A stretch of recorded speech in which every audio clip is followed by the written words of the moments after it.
You're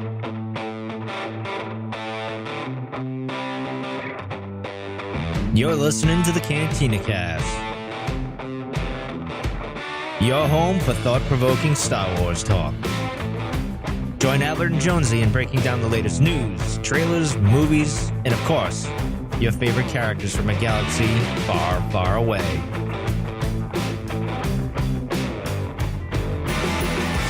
Hello, everyone, and welcome to the Cantina Cast. My name is Albert Padilla, and this is episode 272, The Phantom Menace 20 years later. We'll be taking a retrospective look at the 1999 movie that started it all again. And joining me tonight is none other than the wizard himself, Jonesy. Jonesy, welcome to the show. Appreciate it, man. Came in on the new podcast, fastest ever built. Yeah. That's a good, I like that. I see what you did there. How's it going? Man, it's going all right, man. How are you? I'm tired and it's way too late to be doing a show, but we're going to do this and we'll get through it. So, because we love our listeners, we've got to churn it out. Yeah. So we will, let's jump into it. We've got a lot to discuss with the movie and we've got a lot of news. This just keeps coming in, waves. But let's start with the Star Wars Celebration, Road Celebration specials. I think we've done 2 now. 3. 3. Sorry. Yeah, no. Wow. I've overlooked the one that we did together. So if you haven't had a chance to listen to those, please do so. You guys should be seeing those on the normal feed. And I think we're going to try to get one more in sometime next week, if that's still the case. But I don't know. What are we planning on doing with that last I don't know. one? We thought about maybe doing a little teaser of what we're going to do at Celebration, but we'll have to see. Yep. So we'll keep you posted on that. But we'd like to do at least one more before we get into us being and start prepping for all of the stuff that we got to do at Celebration in Chicago the following week, because we're how many days away? 10 days away? Yeah, we're 10 days away. It's Ish. It's deceptively a ton of work to get ready for. So Right. I started making my list today. All the things I got to remember. Mike posted something on Instagram where he showed a little clip of him getting packed and ready and that kind of thing. So it's coming. It's real. Looked like he was just caressing his backpack the entire time. I don't know. Go follow Mike on Instagram. See his stories. I was going to say, this is just Mike being Mike more than anything. So, but as far as the updates, I guess on the activities, we've not added anything new to my knowledge. But if you haven't had a chance, if you go out again to eargluemedia.com/SWCC, you can see the schedule there. Have you added anything there in terms of No, we've kept everything pretty stable. So we've got events on, was it Monday morning, Sunday evening, and then Friday night, I think as well. Yeah. You want to work in reverse order there? You're going backwards there. Yeah, it's how my brain's working tonight. So, but yeah, the website's up to date. We carved some of the celebration type events off into their own place. And we actually posted a new link. One of our Discord members, Cab, put the Celebration Galaxy and Twin Sun stage schedules into something more useful than I think what we got initially. And so we linked that so you can actually see it by time slot. And then as even on top of that, another one of our Discord users, Utini, made a full out Gantt chart schedule that you can select yes or no, or maybe of what you're interested in for everything, including all of the other stages like the university stage and the podcast stage and others. So you can get a true itinerary out of the thing. So if you're interested in that, you can either email us at cantinacastfanmail@gmail.com or visit us on the Discord server, and we've got it pinned on our channel there, or just ping us and we'll get you a copy of that. It's super awesome, and I've already done mine. And yeah, I love that stuff. Dante did a great job. Yeah, no, thank you, Utini, and Cab for all of that. That's amazing work. Like we were talking about it, I think earlier this week when it came out, and I saw it and was just completely overwhelmed in a good way in terms of just how much work they put into that. So thank you both for doing all that. Yeah, it makes so much sense it's really hard to go down that list on the website, and until the mobile app, hopefully the mobile app's better, but man, that list on the website, it just stresses you out. So, no, I agree. Yeah, big thanks to those guys. Let's talk about we've got new panels. So there's a lot still happening here. I'm trying to think now what we got in terms of the new stuff that we got. Anthony Daniels, I guess let's talk about that. So let's talk about the visitors and the guests or guest speakers.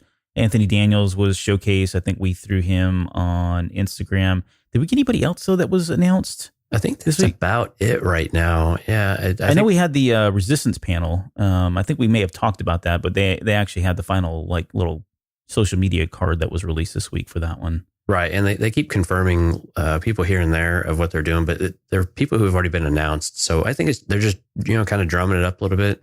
Maybe this coming week is, again, as we start to get towards 7 days out in this coming weekend, we'll start to maybe see some of the bigger names and maybe who's going to be there for Phantom Menace. I don't know.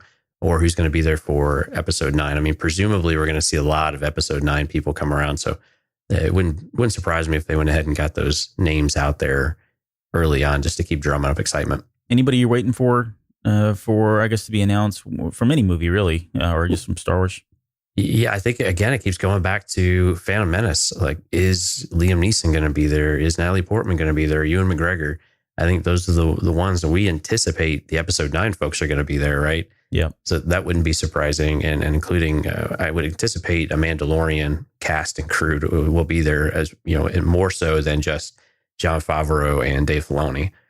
But yeah. I want to see the Phantom Menace because that's the one that's got the names we don't get to see very often. Right. Jake Lloyd was the one. I'm with you there in terms of like Phantom Menace. But there's so many people that were a part of that. Even like, and then some of these guys have been announced, but I just want to see everybody, even like the Doug Changs and all the costume folks and, well, you're in luck, buddy, because Doug Chiang's got multiple panels. That. Yeah. I saw that. His work, I mean, just absolutely loved that stuff when it came out, when they were releasing a lot of the stuff that he had been doing for the art and concept design stuff. But did you ever get that metallic widescreen tray full of his concept art? No, I know. Did we talk about that in the show?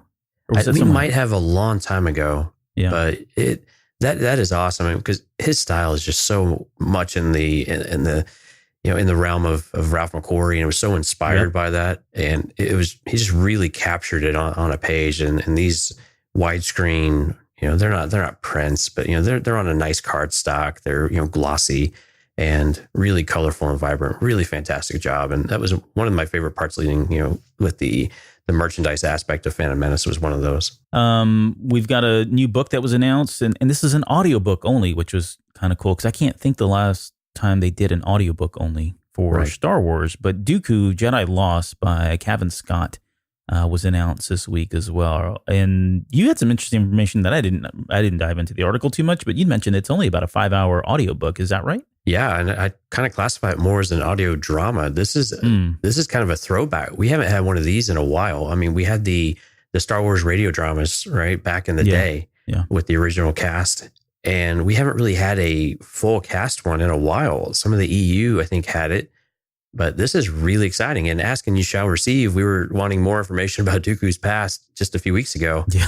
And, they were like, okay, we got it. And so they're going to release this out to us. Now, what's a little confusing right now is that the StarWars.com article said April 30th it would be released. But when I went to pre-order it on Audible, it said it had a November date, like November 5th, I believe, which would be insanely disappointing if it really came out in April and we didn't get it for 7 months later on Audible. So I don't know how else they're going to distribute that, or if that's just maybe a typo or something like that. But aside from that, this is super exciting. There's some really big names. There's some really popular names, and also some really cool characters that are going to be voiced in this thing. Jonathan Davis is Qui-Gon. Who was it? Mark Thompson was listed, but I didn't see. I think he's going to be Yoda. Yeah, and I believe he's also probably going to do some narration, from what I've heard. He could do the whole book, right? I mean, let's be real. He could do the whole thing. General Lavoie will be in there as a character I'm not familiar with. But the notable character is really cool. So Saifa Diaz will make an appearance. Of course, Ventress and Dooku will be there, but also Kai Narek. Ventress's Jedi Master, which is we got to know a little bit about him during the Clone Wars, but presumably we might explore a little of Ventress's past too, as well as Dooku's past. So the premise of the book is that this is going to help. Ventress has to learn, or she has a mission, but ends up having to learn some of Dooku's past and why he left the Jedi Order. So this is exactly a type of story that we've been asking for, and really, really exciting to see that. But maybe we'll also learn a little bit more about Ventress in the process. Oh, this is all pretty exciting stuff. Doesn't sound like it's going to be a very long audiobook, but I think at this point, kind of like we spoke about when we were talking about the Age of Republic comic book, anything is something, right? Especially when it comes to a character like Dooku. There's so much that we don't know that I'll take even a small amount at this point. Well, and the cover art is awesome too. Yeah, right. Again, Dooku with the curved hilt, but the blue saber. Ventress's head and face are a little kind of plasticky looking, but the stylized art is really it really captures your attention. Really vibrant. So go check that out if you haven't seen it already. And then I guess the only other thing we have before we get into the main show, and we just wanted to say thank you again to the folks over at Smoking and Drinking Space. So Jason has recently put out episode 52 where he said goodbye to Red, who was the co-host of that show since its inception. Right. And I don't want to, I'll let you guys kind of listen in on that in terms of what happened. But Red was someone who was very new to the network, obviously, since we had just brought those guys on to Eagerly Media. So I personally didn't really get to talk to him, but in the process of listening to the show before we brought them on, I had the opportunity to kind of hear who he was and get a glimpse of, the character that he was and how funny he was and that sort of thing. So we all kind of contributed, a number of us did from this network and from other networks as well, from other shows, into a special tribute episode that just recently aired. And Jonesy, I know you had a chance to kind of do that as well, but I listened to the episode. I was in tears. I'd listened to it on the way to work. It was a bad choice. It's a very good episode. It definitely celebrates Red, but it's a tough one to get through. Yep. Yeah, it's very emotional, and really thankful to be a part of that, as I know you are. And Jason did a fantastic job putting it together. I imagine it was very difficult and very time consuming to put together that and share some of all of our favorite moments, and to really talk with some of the folks around Eagerly Media as well as some of his other co-hosts along the way. So fantastic episode. I really hope everyone takes a moment to go listen to it. Smoking and Drinking in Space. You can find it on your favorite podcatcher, or you can find it over at eagerlymedia.com and just look for the Smoking and Drinking in Space brand new logo designed by our very own Albert Padilla. So that's exciting as well. Well, thank you. But the real cool thing that I really enjoyed doing was making that logo and then putting Red's name on there somewhere, because I think that's just it's a cool way to just kind of immortalize him going forward with that. So yep. So hopefully go check that out, folks. Yeah. Very good episode. All right, let's do this. We are going to talk about The Phantom Menace, and this is going to be very similar to what we've done with some of the other shows where we're looking back maybe a year later, although this is 20 years later, that we'll retrospectively be looking at the movie. And let's start with something that we've, I guess, traditionally done here in these types of shows, and let's talk about the numbers. And so Phantom Menace, as we all know, came out in 1999. Let's just start with the number of, I guess, total domestic sales, I guess, right? $474 million. Yeah. Foreign was $552 million, with a total worldwide of $1,027 million. Does that seem high for you, or does that seem about right? That seems about right. I mean, this was the reintroduction of Star Wars. It's hard to believe something 20 years ago was grossing $1 billion. Yeah. But this thing was a phenomenon. Even with the reaction afterwards, everybody went to go watch this.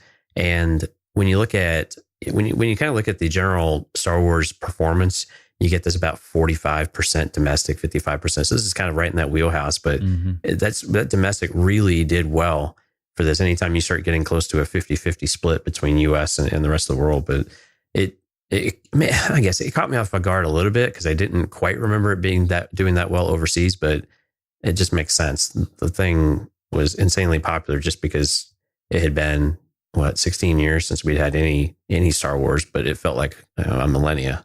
Yeah, no, agreed. And this was kind of, I mean, we had the re-releases, right? The special editions and that sort of thing. And that was in it. At some point, we need to talk about that, because that was an experience in itself, right? When those came back out. But yeah, you're right. I mean, it's been forever since we had new Star Wars. And I would say that this feels about right.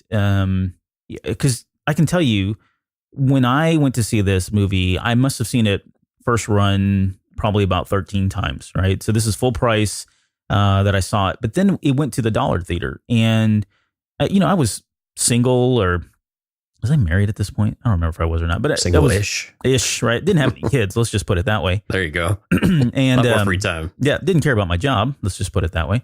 So anytime I had 2 hours and 15 minutes ish available, I'd pay $1 to go see the movie. So in the first run, it was like 13 times, but I honestly do not know how many times I saw this movie at the Dollar Theater. It's got to be 20, 30 times. And it was like any opportunity I see it. So when you think about that, in terms of all of the money that it took in, it seems to make sense. And here's the crazy thing that as we were kind of, when I was, putting my notes together and reflecting on that period of time, this was, I would say I saw the first 4 or 5 viewings of that 13 run in the first 48 hours. Right? Because I went to the midnight showing. Then I caught the very next showing at 2 a.m. I remember going home, crashing for about 4 hours because that's really all I needed at that time, maybe 3 hours. I went, crashed, grabbed breakfast, and I think I was back at the theater at like 8 a.m. again. I went to a noon showing at that point, and then there was one later in the afternoon that I went to with either it was my family or maybe it was my girlfriend at the time. I forget now. But in that first 24, 48 hours, there was at least 3 or 4 showings that I remember seeing this at. So I got it all done up front. Nice. Yeah. I only got to see it probably 4 or 5 times. I was a college kid.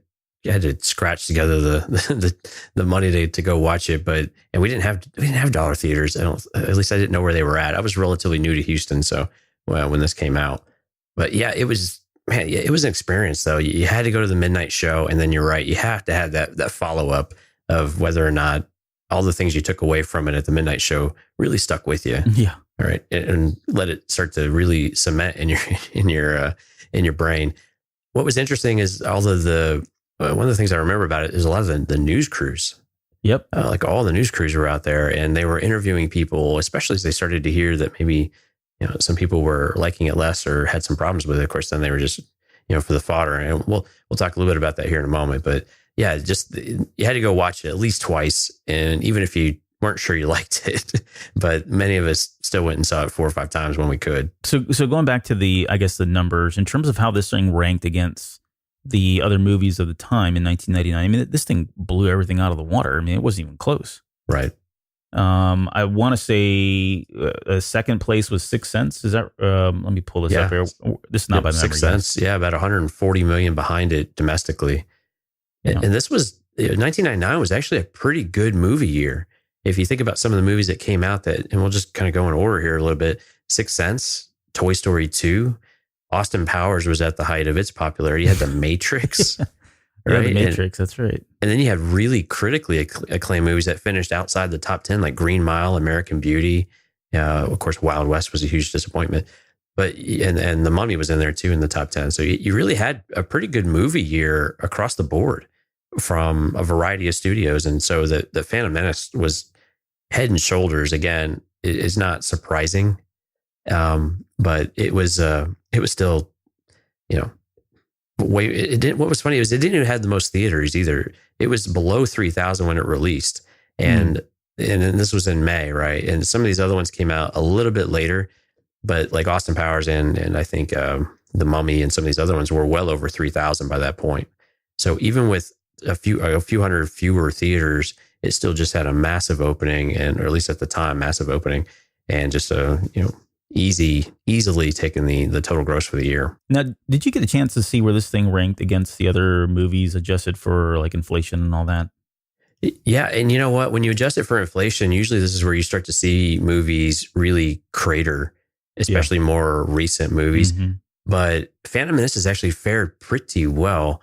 All-time adjusted, it's still ranked 18th. Which is... That's not bad at all. Not bad. That's domestic. When you get to worldwide, it's about 33. Mm-hmm. But for when you have all these other movies, the older movies really get a huge bump for the adjustment. But that's a pretty solid ranking still in the for the all-time adjusted for the US, because their rank for all-time domestic is 14th. Which again, for a 20-year-old movie, given that we've had some huge blockbuster movies. Yeah. Come out just in the last couple of years, that's still really respectable. And it shows you just how insanely popular Star Wars and how excited people were to get back into it back in the late 90s, especially given the success of the of these special editions, like you pointed out earlier, and really ramped up, which was a really great precursor. We will have to go back and revisit those, because that was really something else. And that really got you that appetite whetted for the Phantom Menace. Well, let's talk about that, because let's talk about the lead up to the Phantom Menace, and excluding the re-releases or special editions. But that was a very special time, and because you got to remember, one, the tickets didn't go on sale, if I remember correctly, and someone will call me out on this if I'm wrong, but I want to say it was like the Wednesday. It was on a Wednesday the tickets went on sale, and that was like 2 weeks prior to, right? So you had to get in line for that. Then once you bought your tickets, that didn't guarantee you anything other than you could get into the theater. This was still in the old day where once the show came, once it was in the theaters and everything, people were getting in line just to get into the movie theater, and that's kind of what you were talking about. We had camera crews out there. I remember I was living in San Antonio at the time. There were some folks that had camped out. They had tents there. I think we had one of the theaters, at least in San Antonio, and this was not me, trust me. There was, not that there's anything wrong with this, because I probably would have done it. But there were people that were camped out a week in advance. So they'd already bought their tickets. They pitched a tent, and they were literally living out in front of the movie theater a week prior to, just to be one of the first people into the theater and get the prime seats for it. Wow. And this was the experience back then. This is what you did. We were living. The really cool thing that I remember most about that particular aspect of this movie was everybody that you were in line with, whether you were there a week early or just came at for that opening night, midnight showing. These were the hardcore of the hardcore Star Wars fans, right? Right. These weren't people that were just casual viewers or did anything like that, because you think about it again, those tickets sold out for the most part that 2 weeks prior, and you were in line with these people that you didn't know. But by the end of an hour, 30 minutes, sometimes a week, for several years afterwards, I had the contact names and numbers for the folks that I stood in line with, and we went back. I remember there were a few folks that I befriended there at that theater that said, you know what, when part 2 comes out, let's all do this again, guys. And so we exchanged phone numbers, exchanged names, and we went back to the second movie, and we went back to the third movie, although that was a little bit smaller in terms of who was still left. People just, moving and that kind of thing. But those friendships and the bonds that were created because we were all of the, cut from the same kind of cloth were, it's just something special. It was a great, great time to really be a part of that, at least from my experience. Yeah, it was. I mean, there were games, there were, a little bit of cosplay, nothing quite like we have now, but there was a lot of Jedi robes and a lot of lightsabers that were outside. And this was in, May, and in Houston in May is pretty muggy and pretty hot. And for me, it's a little interesting. And I laugh at it a little bit. This was my 21st birthday, is how I was basically camping out for Phantom Menace for the release party. So instead of doing the typical 21-year-old, thing and going out and having a few cocktails or something like that, I'm doing Star Wars. And quite honestly, I wouldn't have had it any other way. It was the only way to really, spend any birthday, which, thankfully when the movies come, and they're all out in May, it's like every year is my birthday, or every third year was my birthday present to go watch Star Wars. But yeah, man, the just the environment that it created, and the news crews, and the excitement, and the buzz, especially when the sun starts going down, and you can start to see, there's some lights, and just all of the other people start showing up. Everyone, it just starts getting packed. You guys this kind of roar to a crowd of just the ambient noise outside, which is really something. Because where I saw it was right next to the busy South Loop area of Houston. And so it was relatively noisy in that area, but you could still hear the crowd and all the talking, and just the camaraderie and the friendships that were being made. And those types of events, you just don't get many of those in your life. We talked about this in the Road to Celebration, of these memorable moments that give you goosebumps, and then they make your hairs stand on end. And this is one of those. I mean, these premieres in general really accomplished that. They really gave you these lifelong memories of what what an experience should be to go to the movies, or anything special, really. Yeah, and I don't know that we'll ever have this. I don't know. I hear sometimes when people say this, I'm like, that's not true. But this one just feels different. Like I don't know that we'll ever feel or have this kind of experience again with Star Wars. just because of the amount of Star Wars that we have now and the period of time that we had to wait and all of that, right? All that just kind of played into it. You think about two other aspects that I think are pretty important here. One, the merchandising was just insane. I mean, It was absolutely everywhere. You could not go anywhere. Everything from, products like food products and merchandise and you name it. Star Wars Episode 1 was on it. Taco Bell, right? Or all of the KFC, Taco Bell, they had the toppers. Anywhere and everywhere you look, there was something being merchandised for Episode 1. It was just like anything I'd never seen before, I should say. That was a big thing. And then the trailer itself, right? That trailer is still I still think it holds up really well in terms of the suspense that it builds, what it shows you or what it doesn't show you. When it came out, we're at the infancy still of kind of high speed internet, and a lot of people still didn't have high speed internet. And so I remember downloading that trailer from Apple's website. This is before YouTube. So you went out to, before YouTube was popular. QuickTime. Yeah, had to go out to the website, download it in QuickTime. Crap, I don't have QuickTime. I'm on a Windows computer. I had to install QuickTime. And then once you had it, I mean, it was, we would just play that thing constantly be playing the trailer over and over and over again because we had just waited so long for this thing that it all just fed into this frenzied kind of euphoric, state of where we were in our fandom. And then all of that was finally released when we finally get the opening sequence, the 20th Century Fox logo and the fanfare and everything else. So anything else before we jump into that, I guess, because I do want to talk about that particular moment too. Yeah, the fan trailer was something interesting. And what's interesting looking back on it now is the different types of fonts that they used compared to what we see now. You brought this up and I was like, yeah, that's right. I didn't realize all that. It is very disorienting, but the text of it, they really played on, this is that you're going to, every legacy has a beginning type of thing, right? And at the time, man, we just couldn't get enough of that. We didn't know we knew what it meant, but we didn't really know quite what kind of story they were going to give us. Yeah. And they leaned really heavy on the pods and they leaned really heavy on the battle with Darth Maul.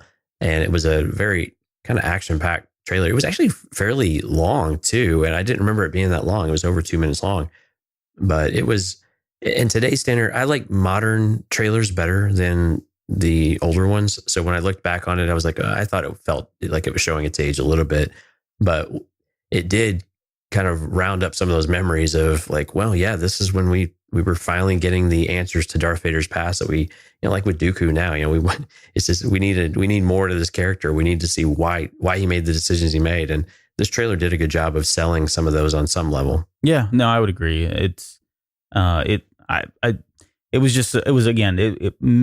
played into all of the other emotions, I guess, at the time. But let's talk about the intro, and we'll kind of just take this as some of our favorite moments, I guess, from here on out of the Phantom Menace, because we do want to.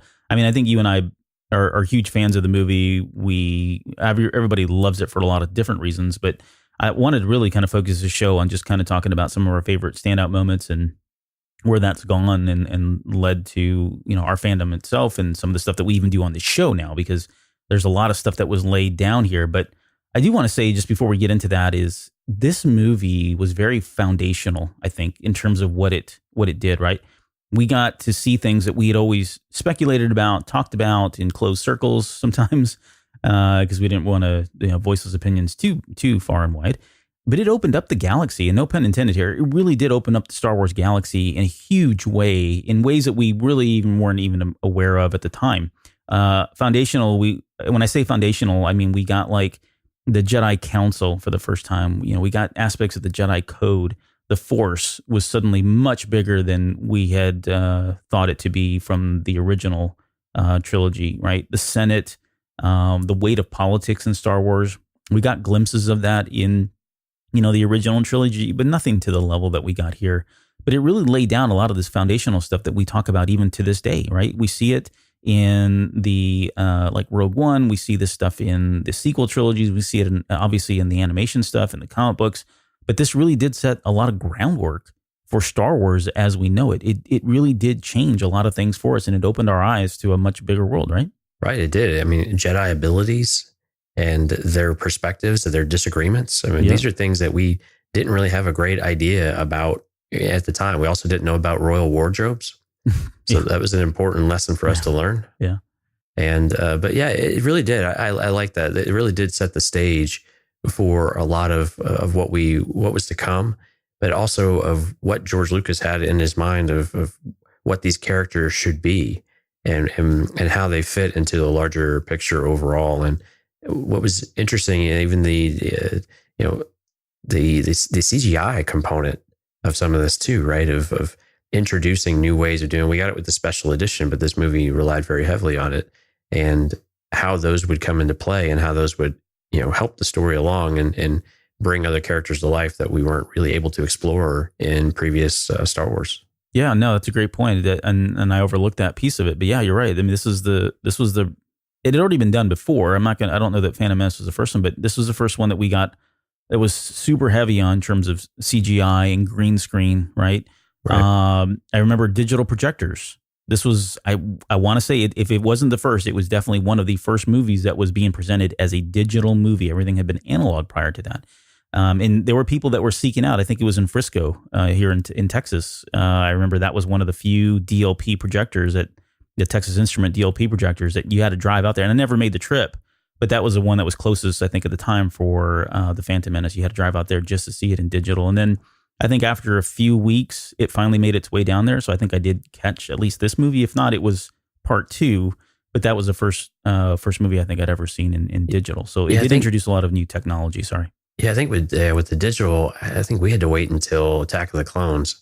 And then I think that was in IMAX. And we only had, I think, one theater in our area that had it. Because I remember chasing that one down. We didn't have any of that stuff for Phantom Menace yet, though. Because, it was very, very, very new. Yeah, no, I think you're right. I think it was Attack. I'm thinking of Attack of Clones, but I definitely know it was in Frisco. I think that we had to drive up to. I think that was the only place that had it. But you're right. That's where we started getting the seeds, though, of the next evolution of digital cinema, and the debate that would come out of that, right? Yeah. Oh, yeah. It was controversial, much like the onset of CDs versus records or tape, that kind of thing. But let's get back to the theater, because when that title sequence came up and we got the title screen for 20th Century Fox, we got the fanfare, just that whole opening moment was very euphoric for me. Because like you said, there were people that had lightsabers, not to the extent that we had, after that with part 2 and part 3, but there were people that had lightsabers that they brought. And I just still to this day remember those lightsabers getting thrown up in the air right as soon as the movie started. And it was crazy because when the 20th Century logo came up, I remember everybody screaming, cheering, that kind of thing, clapping. And then when the Lucasfilm logo came up, everybody screaming, cheering, clapping. A long time ago in a galaxy far, far away, a little bit more. And then when the main title of Star Wars hit and you got to hear the opening song, it was like deafening in terms of how loud it was, until the crawl started. And then it went completely dead silent. And everybody was like respectful. And there wasn't, they were, joking and laughing and stuff at the appropriate times, but it was a very, very respective audience. And it was just a very different movie experience. I don't think I've ever had one. I may have had similar experiences with part 2 and part 3, but up until that point, I had never been really in an audience like that, or had any kind of a visual kind of experience like that before. We had moments where the crowd would erupt and then it would be quickly shushed. So basically any character that we recognized had an applause. So when Obi-Wan was on screen, especially when R2D2 came on screen, it was massive. That's true. And and then people quickly got irritated and told everyone to shush, sometimes less than politely. So they didn't want to miss anything, any little bit. They're like us now, right? They're looking back, it's like, wow, they were hardcore. And now it's like, okay, well, that's what we do now. But we're just old. But ours was the same way. You just had huge explosion of enthusiasm for it, and then as soon as something that might have some significance or some importance to it was just, you could hear a pin drop if the music wasn't playing. Right. And we had, what's really interesting is there's a ride at Disney called Star Tours, and they do the little spiel for safety and all that, and they have all the characters dressed up around it. And that reminds me of my Phantom Menace experience, because no joke, I it would have been easier to count the number of people that did not have a Jedi robe on in that theater than it would be to count who was costumed. It was so packed. And the lightsabers, yeah, they were waving around. People had sticks. I mean, it was just whatever they had at home, they brought. Yeah. And they were waving around. And then just, as soon as it started, everything was dropped. The hoods came back and we just started watching and enjoying the movie. Yeah. And that was really hard to process. I mean, I was thinking back, the whole opening piece of it from the beginning, we've got that very first opening shot of the cruiser going by, and then we cut to the interior. That was very reminiscent of Return of the Jedi, right? That was the first thing that I remember popping into my head. And then we get the TC-14. I remember seeing, these are all just quick memories that I had. TC-14, seeing that and going, okay, there's another protocol droid that looks just like C-3PO, and oh my gosh, is there something significant about her? And she's a female, and wow, it's a female voice. I mean, these are all the things that run through your head, right? And then you got Qui-Gon mentioning the living force, and I'm thinking, living force? What the heck is the living force? Why is he even talking about this? Right. Yeah, he drops Yoda's name in there. You hear Sidious's name. We get the call to action at that point where they both pop up with their lightsabers, and there's two Jedi, which we've never seen before. Yeah, we've never seen two Jedi on the same screen before, I think, prior to this. And then, I'm trying to think of like the other big moment for me, at least in this opening sequence, was obviously them fending off the bolts with their with their lightsabers. But that moment where Qui-Gon Jinn is like melting the blast doors. I mean, that, and just the way he looks at it, and amazing visuals on the backside. I mean, it just looks so real. This is something you would expect for that to look like. But that was just breathtaking. I mean, it really did a great job of just kind of pulling you in. My only critique of that piece was I always wanted that to be longer. Like, I really wanted that scene, that sequence to be longer. And it felt like it ended too quickly for me, even 20 years later. It just seems like it ends so short. I really wish they would have done more, but I'm happy with what we got there. Yeah, it was really fun when he plunged it in and they sealed the doors a second time. Yeah. And then he's still going through, and the Neimoidians are like, he's still coming. And it was just this great moment because we finally got the Jedi that we had always heard about, that there were these larger than life characters, these people with amazing abilities, and they were near unstoppable.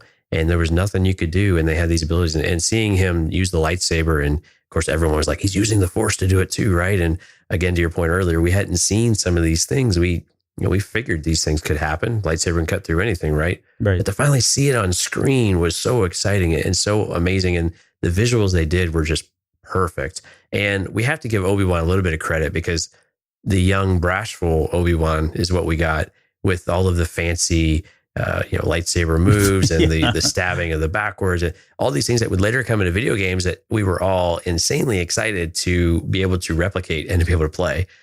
And to finally see those on screen, it really set the stage as well, what we were going to see for lightsaber duels as the series went on with the prequels as well. So it was very much set things up, but we got to see this really cool, more free-flowing Obi-Wan than what we grew up with. Yeah, that's a good point. And he does have some pretty flashy moments. I mean, there's like moments where you're like, he really didn't have to kill that droid the way he did, or destroy that droid he did, but I'm glad he did, because it looked kind of cool. It looked amazing, yeah. And then let's talk about Qui-Gon Jinn, or at least I do. I want to talk about Qui-Gon Jinn, because he was, I mean, credit to Liam Neeson first off for his performance as Qui-Gon Jinn. I mean, it's a great performance, and I don't know, he rarely does anything bad in my opinion, even though he's been in some bad movies. I think when you look at him and his acting abilities, he always seems to be just spot on with what the director is trying to get, or the writers are trying to get out of the characters. And this is no exception. I mean, he's a very calm, collected, definitely powerful Force user.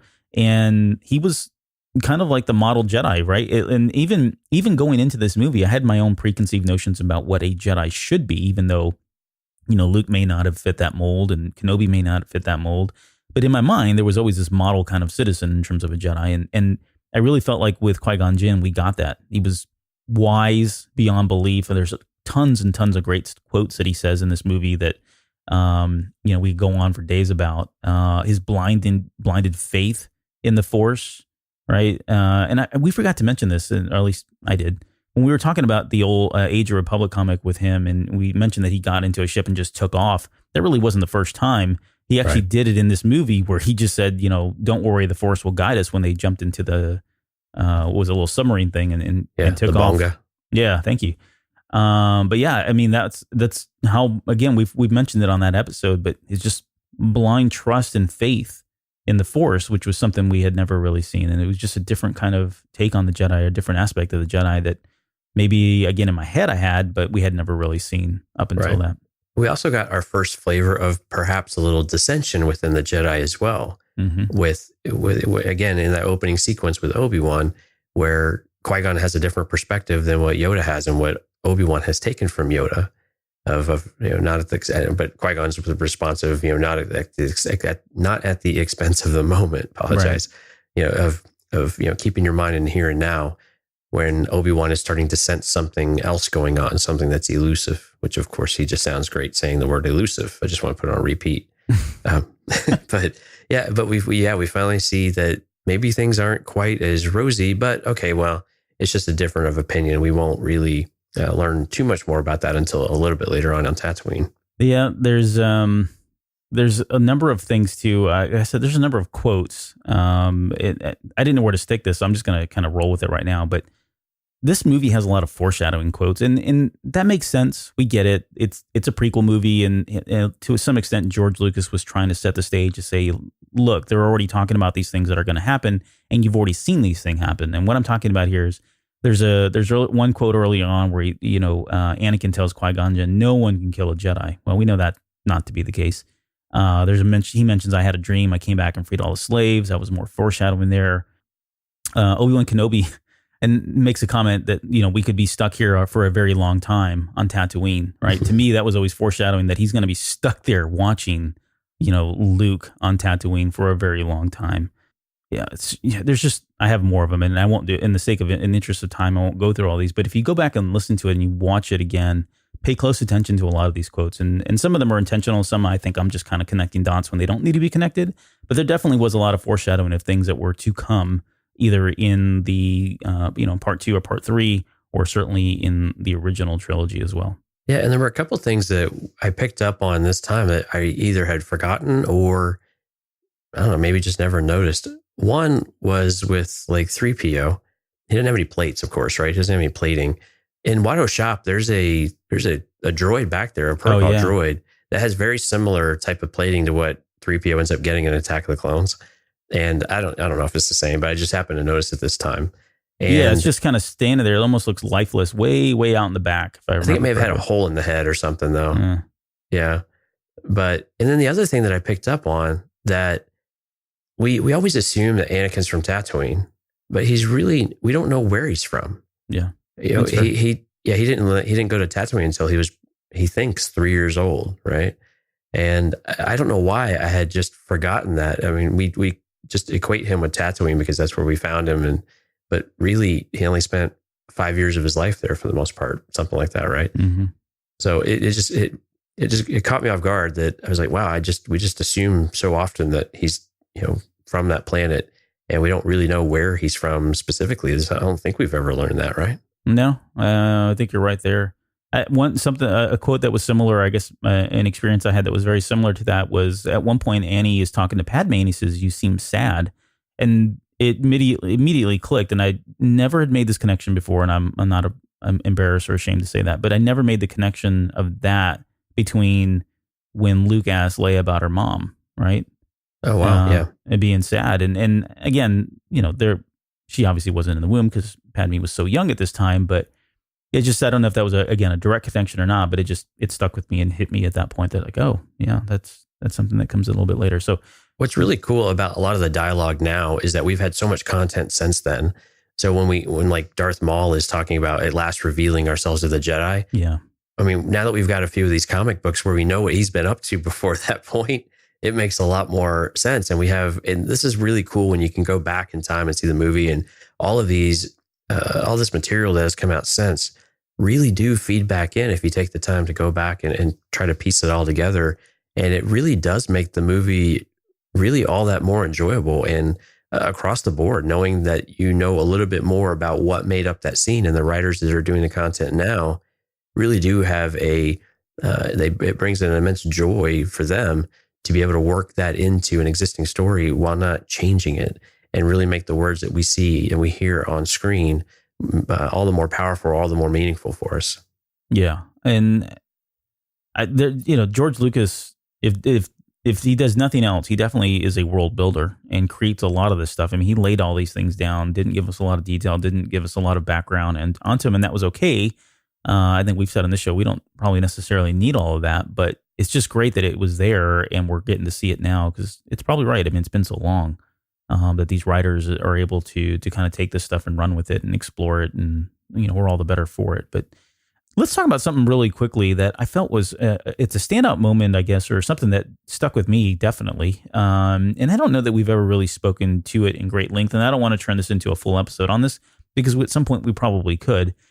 But I'm talking about midichlorians, and as controversial as that was at the time, because that was one of the things that, after the first viewing and the second viewing, and even after the 13th or the 20th viewing, or even to this day, people are still debating about midichlorians and their worth and all of that. But I guess, where did you stand, either as a fan back then, or as even up until now with this whole thing? Did it bother you as much as it did for some folks? I think the only thing that bothered me is it felt like we had to explain it.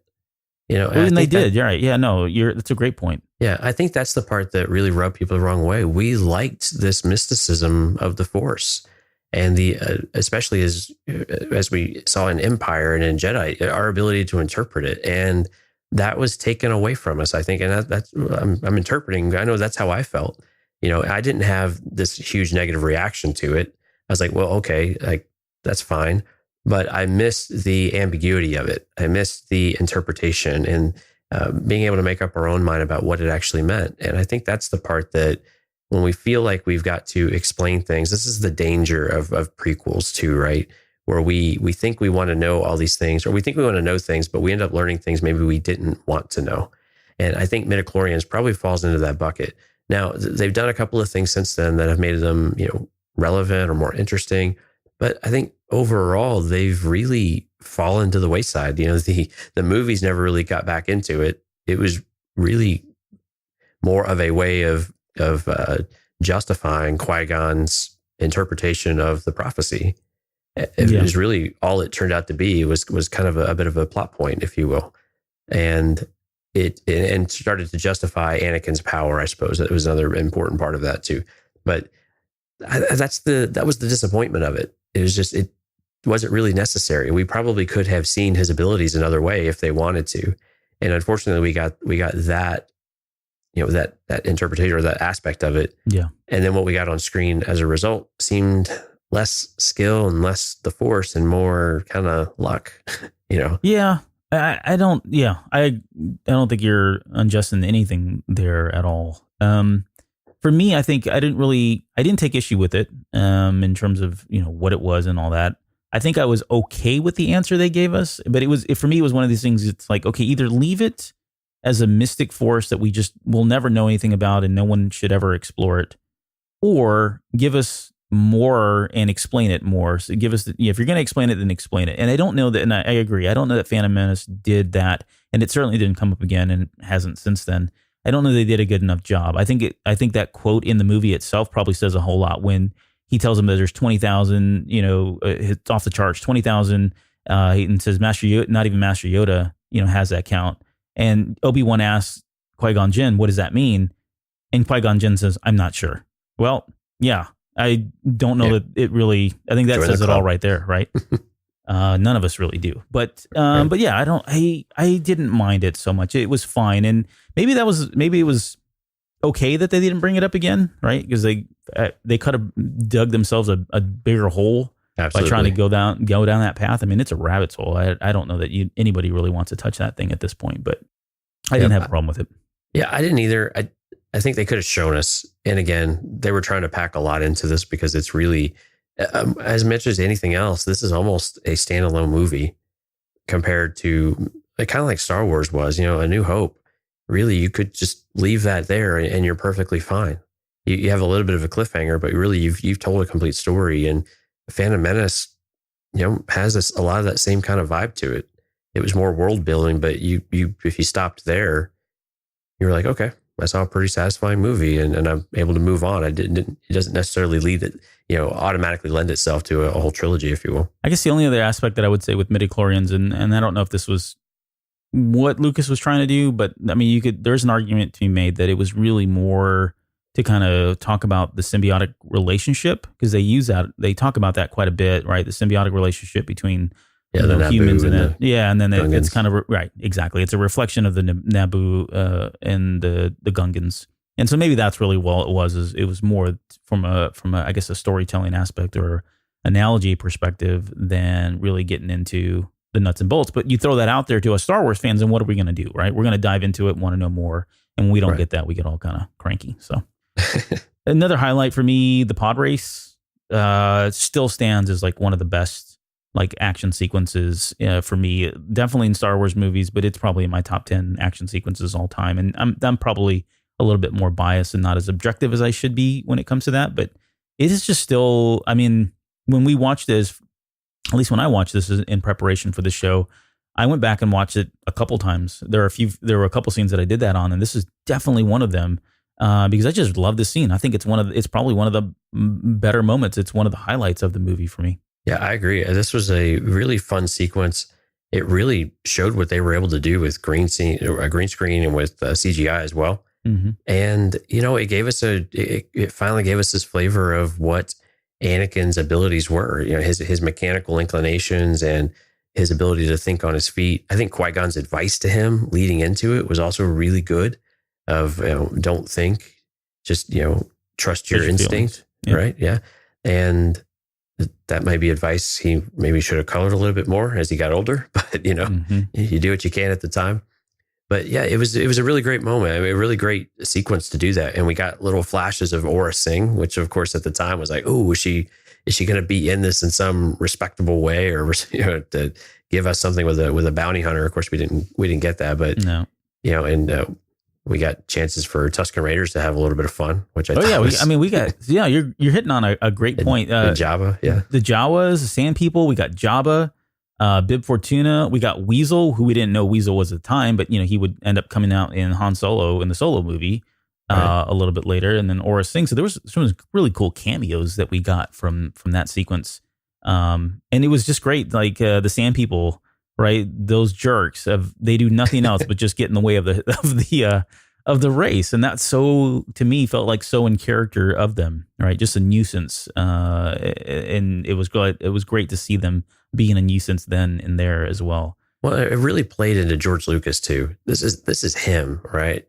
The racing, the fast cars, all of the sound design that went into each of the pod racers is really incredible. And I remember a lot of the specials would talk about the sound design and what they were putting into it. And you can hear just the variety of things that they did to make these things sound really unique and really cool. And many of them still rooted very much in reality. Some of these engines, someone, a car aficionado probably could pick a few of them out. I have no doubt. But it was perfect for him. And this is exactly what he grew up with his interests. And to have this, is a perfect fit, especially with a young character trying to prove himself against really all these odds that are stacked against him. Yeah, I'd mentioned I kind of took the same note. I'd said it was rooted in American Graffiti. If you've not had a chance to see that movie, go see it. But there were elements that were rooted in American Graffiti and what he was trying to do in that movie, and then it was mixed in with some of the the adrenaline and the speed that we got from the speeder bike chase on Endor and Return of the Jedi, but then he just takes it to a whole new level in this one. And this sequence is so long, right? I mean, it goes longer than you would expect an action sequence to go to. It's 3 laps, and those 3 laps turn into, 10, 12 minutes, I think, total running time for this scene, which is a very long sequence if you think about it. I mean, there's a good chunk of the movie, percentage-wise, that's dedicated just to this particular, to this race. And it wasn't boring. No, it wasn't. That's the crazy part. Yeah, no, I mean, it had great aspects in it. The pacing was great. The special effects were great. There was tension. It built up appropriately. You touched on the sound, but I mean, every Sebulba's engines to this day, I can mimic the sound, right? And it's very, very unique, and it's kind of scary, and it's supposed to be that kind of thing. The moment where he kind of flies up and kills the engines, and it goes dead silent, and then he turns the engines back on again. I'm talking about Anakin during the race. That's another moment that stood out for me in the theater because it's so quiet. It's similar to what we got with The Last Jedi, right? And Holdo and what she did, where it just got really quiet all of a sudden. It was done here probably first, at least from a Star Wars perspective. And then on top of everything else, we learned how to say poodoo. We learned how to curse in Huttese from this particular scene, which was awesome. We got a lot of poodoo in this movie. We did get a lot of poodoo in this movie. But yeah, it's a great episode. Great sequence and great scene. So it definitely stands out as a big one for me. So, but what else do you got? What other scenes? And we don't need to take this in chronological order, but anything else that before we get in, and we'll talk about Duel of Fates because I'm sure that's on your list here somewhere. But anything else? Oh, sure. I think it was the first time R2D2 came on screen. Yeah. I mean, the theater went crazy, but that's still one of my favorite moments of this movie, along with Qui-Gon and the lightsaber.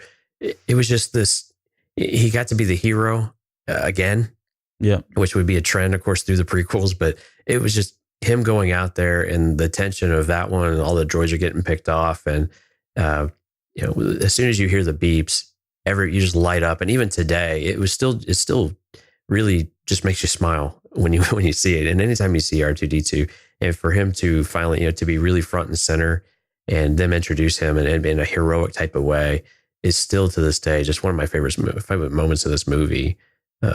Really hands down across the entire film. It still just sticks out to me, these early moments of the movie. And again, I think some of that's rooted with the excitement of being in the theater that first night. Yeah. But it's just fun. I mean, it's great. I mean, you recognize your favorite droid of all time for many people, I guess. I'm going to say most. Yeah, I'd say most. That's probably fair. So some just quick moments for me, because I know we're getting kind of short on time here, but seeing Coruscant for the first time, we had heard about it, never really seen it before, at least not in the way we did in this movie. I think that was really cool. We got to see the Senate, which, I'm glad, now that I know more about the Senate, I'm glad Palpatine just shut it all down, because I don't know how they got anything done really with that many people. It just seemed like really wonky, but whatever. But yeah, seeing how it operates, which was kind of cool. And then seeing the council itself. It's the first time we'd ever seen it. We'd heard about it, talk, that kind of thing. We speculated about it, but that whole scene where Qui-Gon is approached them and is talking about the Virgins and that whole confrontation, right? This goes back to what you were saying earlier, where, not everything's okay in the house. There's definitely some contention there. And we get more insight into Qui-Gon's maverick ways and going against the grain and that kind of thing. All that was just really intriguing stuff that would later play into a lot of the stuff that I've really enjoyed about Star Wars. More along the lines of what, who the Jedi are, who they're supposed to be, who they're not, what are they trying not to do, that kind of thing. This is all kind of, again, foundational stuff that they laid down in that particular scene. So that was really cool to see them in person and just see how many they were and how they operated and all of that. And of course, Yoda kind of being that centerpiece, and then Mace Windu, who, I was a fan of Pulp Fiction, but seeing Sam Jackson playing this kind of a role was very, very different and inspiring, I guess, to some extent. So, right. And seeing Padme and the Queen get her hands dirty, it very, very much inspired in me, like what Leia. We would see with Leia later on, right? Yeah. So it was great to see her in action and leading from the front, and this change of position she had, where she didn't want to do anything to lead her people into war, but then she already saw the inefficiencies and the ineffectiveness of the Senate and of their government. She didn't want to lose faith in that, but she also knew that if this isn't going to work, then I am going to get my hands dirty. I'm going to do what I believe is right, which, if you've read Bloodline or listened to Bloodline, which is the Leia novel after Return of the Jedi, before Force Awakens, in between that, is almost verbatim what they go and walk through in that story with Leia's journey from her disenfranchisement with the government. Well, it's a blueprint. I mean, this is like mother like daughter kind of thing. Exactly. I mean, it's really, really, really aligned. And you could see the parallels that they intentionally drew between them. Before we move on to some of the legacy stuff and I guess the final stuff here, I guess let's talk about the final battles, and we can just kind of talk about this as holistically as all of them, because this was very Star Warsy, right? We had basically 3 fronts, and almost nearly 4, really, if you count on it, because you had the ground war between the Gungans and the droids. You had Padme and Panaka trying to take the Viceroy. They were trying to get to the throne room to take over the Viceroy. You had the space battle going on over Naboo with the starfighters and the droid starships. And then on top of all that, you have still arguably one of the greatest lightsaber battles in Star Wars that was running all in parallel with Obi-Wan Kenobi and Qui-Gon Jinn versus Darth Maul. That whole sequence, that beginning, I mean, for me, episode 1's not, infallible. There's got some parts, there's definitely some weak spots here and there, but you get to this part in the movie and everything's forgotten, or everything's forgiven, I should say, right? This, to me, was, you take the Podrace, you take the opening sequence, holistically as a whole, this really paid off for me. I think this is really what, at the end of the day, you kind of hang your hat on whether or not you like The Phantom Menace, and what you get from it, I think, is it all boils down to this last sequence here, or these last 4 battles. But am I right in saying that? Yeah, no, I was, especially with Maul, when he ignites the lightsabers.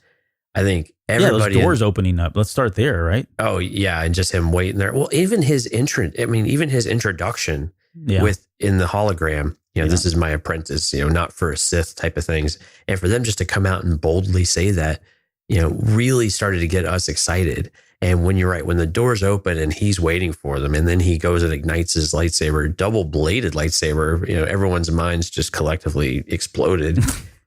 I mean, really, right? I mean, we kind of knew something. We knew this was going on, but to see it with the music, and it was just, it was fantastic. And then to actually be able to see Jedi and Sith dueling was just something we really never thought we'd see. We thought we would just see it in all this other expanded universe, or whatever we were calling it at the time, in our imaginations, and we wouldn't really ever see this. And so to finally see the Jedi at the height of their ability against a formidable opponent with Darth Maul was fantastic. And of course, the choreography and everything that went with it was, of course, out of this world, like you were saying. And really, a lot of times we see these lightsaber types of fight, or you see dueling, and it doesn't really look like they're really trying to do much. And we saw that. We've had some of those criticisms with Attack of the Clones and Revenge of the Sith.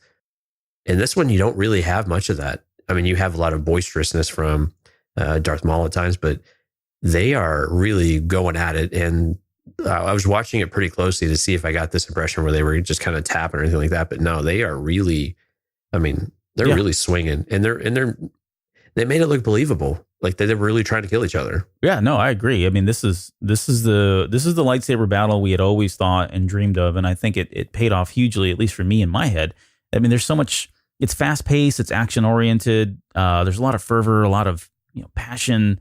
It's got some ups and downs, right? The fight's not perfect. Even Maul at one point gets backhand by Qui-Gon Jinn, right? So you're like, yeah, right. I mean, it's not one sided in any way. But it's just got it's at a level, 90 miles an hour on an intensity level that we'd never seen before. And still holds up, in my opinion, in terms of, we've had a lot of great lightsaber battles since then, but definitely still holds up. And you throw in the music, which, we'll talk a little bit about the soundtrack a little bit later, but you throw in Duel of Fates, and that song is just completely epic in terms of where it stands among all of the other Star Wars themes and scores. I think that one's definitely a standout moment. It was like the perfect blend, I guess, right, of the way it builds your anticipation and builds your anxiety while that fight's going on. What was really crazy about the soundtrack, and in Duel of the Fates in particular, was the use of the chorus. And you get a choral arrangement, and because the only time we really heard that was in Return of the Jedi in the throne room sequence. Yeah, and oddly enough, it really threw people for a loop, at least in my circles, of why did we hear all this choral music? Because this is reserved for the Sith. I'm like, well, that wasn't in the rule book anywhere, but I kind of get what you're saying, that this is something unique. But the epic score that John Williams put together, especially for this sequence, is just, it just speaks to his brilliance. It just continuous brilliance of someone that can do this time and time and time again. And this entire soundtrack to just feel like Star Wars and capture this magic after, 12.5 years, and still be able to, just bring you back into this universe, and the music and the sound in particular just have this special ability to be able to do that. Yeah, I would agree. I will say this just as a side comment. What really ticked me off about this is the soundtrack. I don't know if you remember, came out before the movie. And one of the titles is Qui-Gon's Noble Fate or Noble End or something like that. And so Right. I went into this movie knowing that he was not going to make it out. Yeah, Qui-Gon's Noble End. Yeah, I think that's what it was, right? And well, in the High Council meeting and Qui-Gon's funeral. So, I forgot about that one. Spoiler alert. Spoiler alert, right? So, and I don't know that I don't think they ever did this again. I think since after this came out, there was so much backlash because of it had been released prior to that. If they did, and I don't remember at this point, but if they did release it prior to episode 2 and episode 3, they at least changed the names that weren't so revealing. Right. But that was a really contentious point that they had released this and people had already had it in their hands and were listening to it and knew the title and knew what Qui-Gon's fate would be going into that movie, which kind of sucked for me because I did. And I was not into spoilers at that time. Not today. Today, you can spoil all you want with me, but back then, no. I was trying to be as pure as I possibly could. But anyways. But we also knew that Qui-Gon couldn't survive. And we didn't quite know what the next movie would bring, how far along it was going to push us in Anakin's life. But we knew the focus would shift to Obi-Wan, right? Right. Yeah, it needed to. There needed to be something to pull that story ahead. And it means more for it to be on screen and have us see what happened. And also give Obi-Wan that victorious moment of see him kind of his ascension as well into Jedi knighthood and his, us to be able to see that he really was, a standout Jedi. And I don't want to gloss over this, but I don't want to turn into a real controversial subject either. But quite with Jar Jar Binks. Yeah. Just quickly, my stance on Jar Jar Binks really has not changed in 20 years. I never really had a problem with him. Yes, there are moments that are a little cringy, right? I get it. But I always, even back then, as naive and as young as I was able to acknowledge that really wasn't a character for me. I was able to make that distinction. Character wasn't written for me. He wasn't playing to me. He wasn't trying to play to my humorous side in any way. Although there were moments I think I found him to be humorous, he didn't bother me in that way. I remember having relatives that were young at the time. I could even lean on my brothers and sisters who were much younger than me. They enjoyed Jar Jar Binks. They didn't have a problem with him. They thought he was funny. He was the comic relief. He was my R2D2 and C3PO, right? Going back and just recently having watched this, we watched it a few times with my kids and they hadn't seen it in quite a while. If they did, they were very young at the time. But like the 8 and 9-year-old, at one point, the 9-year-old said, Jar Jar Binks is my favorite character. And the 8-year-old was maybe just acquiescing and agreeing with him, but it was like, yeah, he's my favorite character too. But they were genuinely laughing at some of the stuff. And there's even the fart humor that was going on. And so it's just a quick reminder that, at least from my slice of life, my point of view, he was always a character that was aimed towards kids, and love him or hate him, I think it works. I think generally speaking, by and large, it probably does work with children. I may never see that, but I can attest that from firsthand knowledge that it still even holds up to this day. So I don't know. Those are my quick thoughts on Jar Jar, but yours? Yeah, I actually, over the years, I've gone and acquired some of the fan edits, and the Phantom Menace was a very popular fan edit. So these are the ones where fans get the movie and then they make changes to it. Usually just editing it, not necessarily, some will actually create new content, but many of the ones focus on Jar Jar in particular, where really many have just outright cut him out and recut the film. And as I watched those, it lost a lot of the charm to it, which is really weird to say because I've never been a huge Jar Jar. I've never been a huge critic of Jar Jar either. It was more, I don't know, to put what Obi-Wan said in the bongo was, I think he overdid it. And I think that was right, yeah. more or less how they wrote the character. It was just over the top with some of the poop jokes and with Jar Jar's behaviors. And even Anakin got a lot of flack too for being a kid. I mean, we gave him crap for being a kid and for doing things that kids do. But when those things were trimmed out of the movie, it lost a lot of that character, and I missed them. Mm-hmm. I missed having them. And so when I went back and watched the Blu-ray version, so it had a little bit of differences, like the Yoda puppet was gone, thankfully, which I can't excuse them for. But yeah, when I saw it back with all the parts back in their original place, it just made for a better movie. And it made for a more complete movie about what George Lucas wanted us to see, but also to continually to remind us that what he wanted to remind us is that Star Wars was for kids. And I know some people hate it when people say that. Yeah, yeah. And I get it. You know, we're not kids anymore, but we were at one point. But if it was toned down a little bit, I don't think you would have to tone it down a whole lot to get people more on board with it. As we've got older, we're okay. We're more okay with it, but it's still not, it's not perfect. But again, the way that we reacted to some of this stuff with, Ahmed Best in particular and Jake Lloyd, it's the way the characters were written. They were asked to do these things, as actors. And if we need to criticize anything, let's criticize how they were written rather than the people who perform these characters, because they are not the characters. They are just actors performing the characters. Absolutely. Right. Yeah. And so I think that's the one thing that we always have to continue to remind ourselves is that as deeply ingrained as we are in this, these are people too. And we just need to make sure we respect that.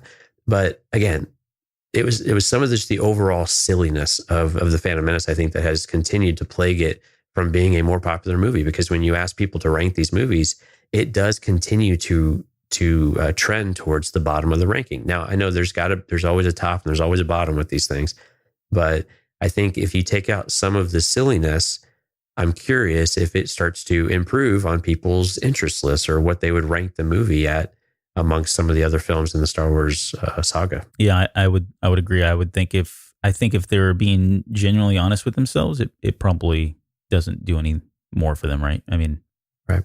Yeah, but so I think overall, I guess what we're both saying is a lot of the criticism was probably unfair and unjust at the time. But we respect those opinions and to each his own. So I'm trying to think what else we had.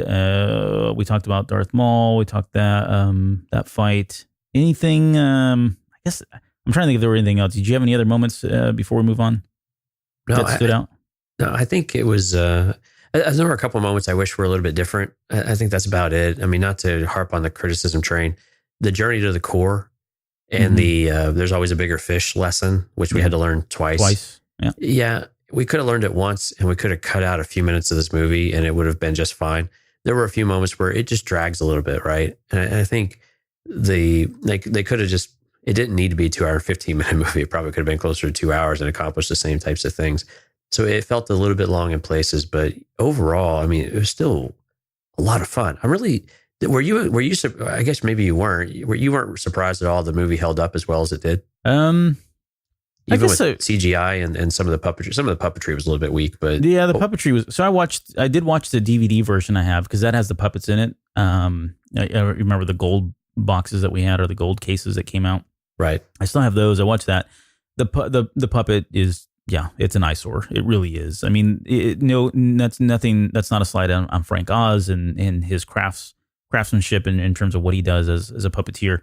It just really stands out. They just tried too hard, I think. They tried too hard to make it look young and too different. Yep. And at the end of the day, they ended up going back to something that was a little bit older, and I think they just tried too hard. Yeah, no, I would agree. So that was something that kind of stuck out a little bit more. The CGI overall, I think, held up pretty well. There were definitely moments where I was watching it, even on the DVD, where the resolution's not on the Blu-ray. It stands out a little bit more in a not so fun way. But even with the DVD, there were moments where I could tell it was still early on. But I think it did overall. I think it held up pretty well, especially considering how much of it was CGI and how much of it was new technology. It's just crazy. They did a great job overall. I mean, you got to look at that. Again, holistically, you got to be more objective about it. They did a great job with the special effects. I think they've held up pretty well, all things considered.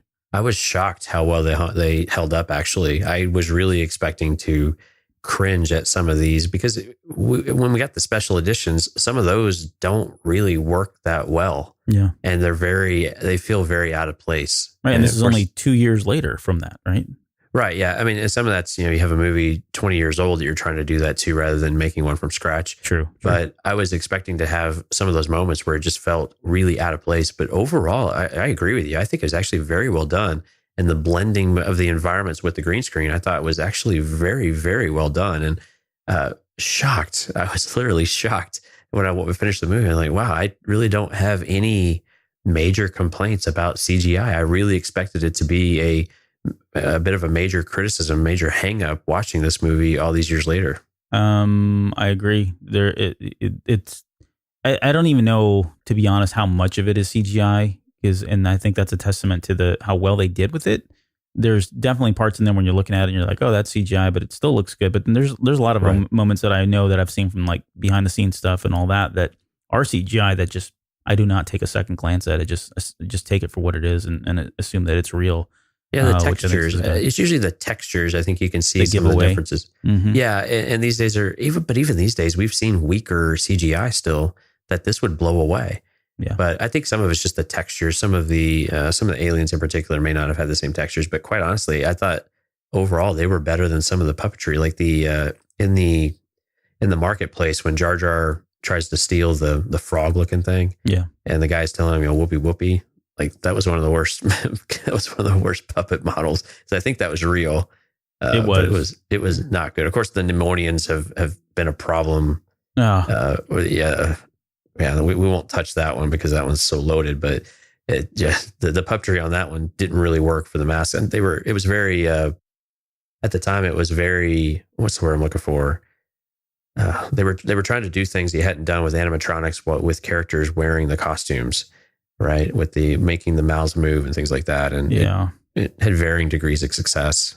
But I don't even know. Like even then, I was trying to rationalize why their mouths moved like the way they did, but yet we were hearing, English being spoken, and I never really even tried to dive into that. I know there were some people that were really hung up on that, and probably fair to be right. I've heard a lot of different things about it, but it never really bothered me too much. But yeah, I can definitely see it. If I really wanted to pay attention to it and focus in on, I'm sure I'd be just as ticked off about how that was, executed. Because it does kind of stand out a little bit, but yeah, whatever. I never liked those guys anyways. They sucked. So, just as characters, I never really liked them, and they were poodoo.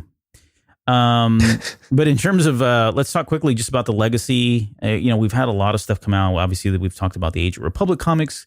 We had the Queen's Shadow book that just recently came out. I think that did a pretty good job of kind of filling in some holes, or at least giving us some additional perspectives around the handmaidens and their relationship with Padme. But what else? This is kind of an era that we haven't really had a whole lot of until very recently, I would say. But it went into a period of a drought almost, right? I mean, we got a lot of stuff from the Clone Wars and from the Clone Wars animation, but this was kind of untouched stuff, right? Even before this, there wasn't a whole lot there. We've got Master and Apprentice coming out now.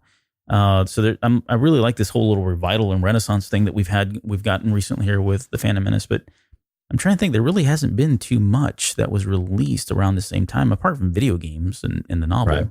Well, but it's a testament that we, 20 years later, we want to learn more about this era.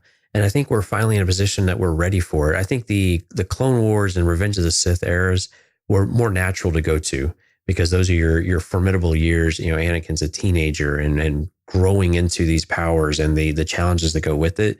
That's all, really, that's great fodder to just explore and to, really delve into multiple times and do it from different angles. This is a period that it took us a while to get to this point to where we are very, very interested and super interested to be able to learn more of this. And I think that's a testament to some of the characters that they created, especially with Qui-Gon Jinn and the relationship with him and Obi-Wan, and this idea of the contention with the Jedi Council. And the comic books have helped to stoke some of that excitement. And this book is going to do, I think, wonders for it. I'm really excited. I really hope it delivers, because I think this is another fantastic opportunity to really explore the relationship side of Qui-Gon and Obi-Wan, and to give us a better flavor for this character, Qui-Gon in particular, that we don't really know a whole lot about aside from a couple of stories. Yeah. And I think that's really exciting. But it took us a long while to get here, that the story is more than just a young 8-year-old Anakin Skywalker, that these other characters do have a lot to them. We just don't know about it, but we're finally ready to say, you know what, give me all this stuff. Yep. I've wanted this for a lot longer than I realized. So I'm ready. Give it to me now. Yep. Pull back the curtain. Let's see it. Right.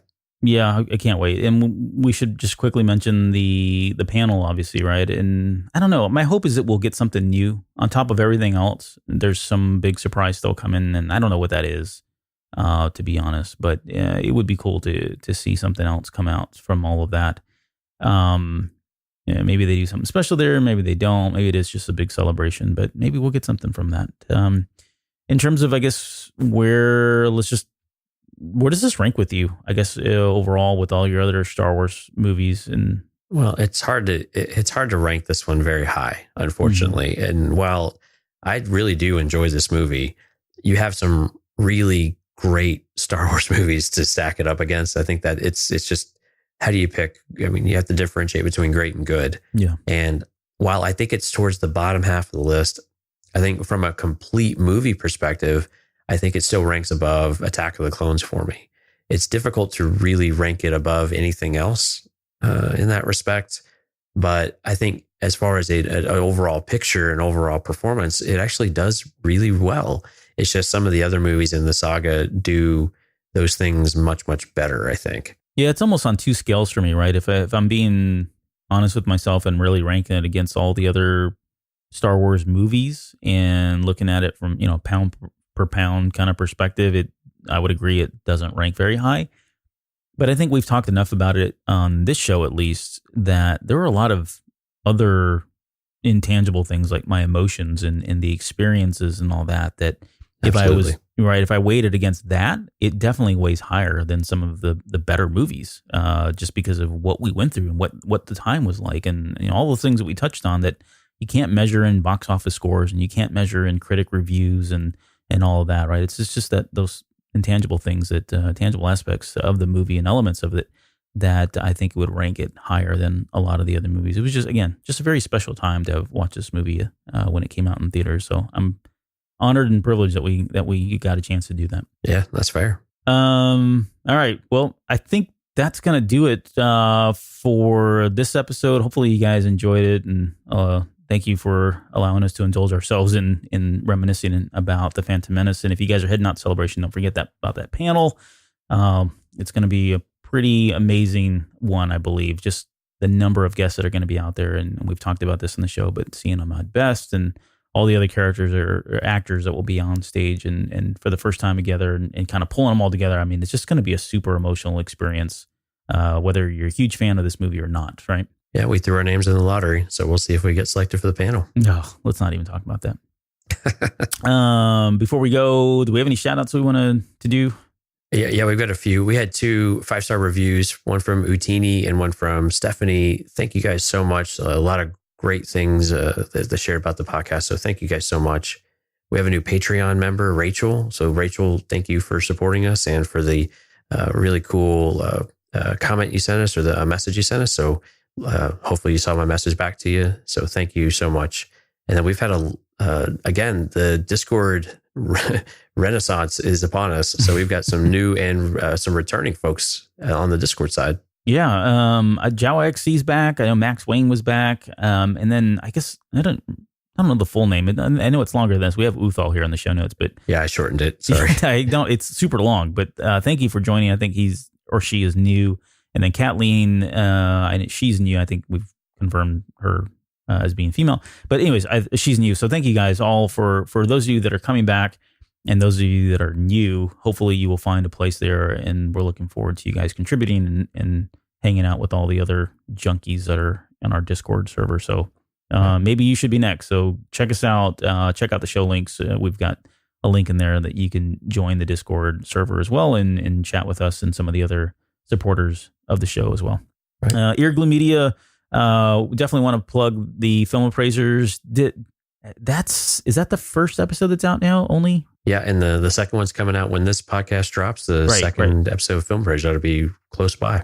Yeah, so check that out. That's Josh and Joe. So Josh has been doing some stuff behind the scenes for us here, social media, that kind of thing. This is his first foray into podcasting officially. I think he was on The Basement. I don't know was he on Bad Gamers at all? I don't remember, yeah. No, but anyways, he was on The Basement, so you can check him out there. But this is his first thing going on, and they're really taking these movies and appraising them much like you would at a road show or antique show kind of thing. So they've got different guests that come on, bring their movies. These guys appraise it, and then they rank it against some of the better, well-known movies to see where they score. There's a dollar value that's placed on it. It's pretty fun. A dollar value that's placed on it. And then we've got a link on our website where you can kind of see these as they kind of trickle in where they rank and stack up against all the other movies. So pretty fun. I've enjoyed doing that. So look forward to that. All right. I think that's it. 273 is next. I said we're going to do a Wisdom of Star Wars preview episode. I don't know. We'll toy around with that and what that's going to look like, but hopefully that'll give you an insight and kind of tease what we have planned for our celebration show, which again is on April 13th at 11 a.m. on the podcaster stage. So Yes, if you're heading out to Celebration, please join us. We would love to have your support at the show. And if not, just come by and say hello. We'd love to talk to you. Anything else before we go? Wipe them out. All of them. All right. We'll see you guys next week.